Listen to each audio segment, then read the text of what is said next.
Assalamualaikum warahmatullahi wabarakatuh.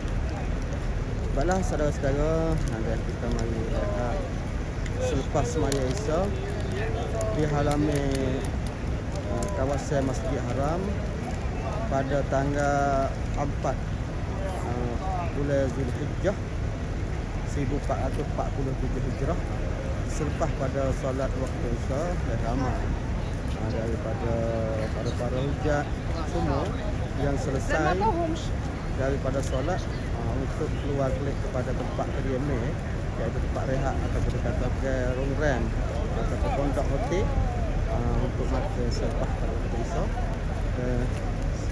Sekarang lah ni dia pukul 9 malam, baru selesai dan sudah semaya fardu Isya bersama, iaitu berjemaah di dalam Masjid Haram bersama.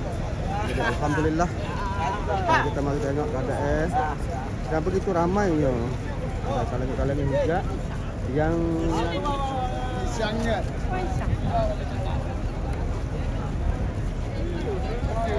saya masuk masuk ni tadi. Aduh. Tengok dia amas kan.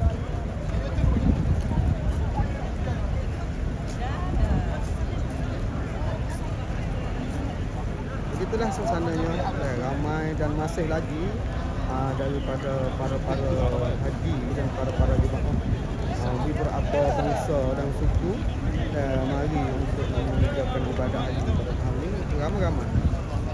Itulah ramainya. Kita sungguh dekat lagi, insya-Allah kita dapat menyaksikan bersama di dalam Masjid Haram di kawasan dua-dua serta para jemaah daripada suku bangsa di beberapa jenis negara, di beberapa negara yang telah hadir sini. مليح نتاع اللي كم سيد ديالنا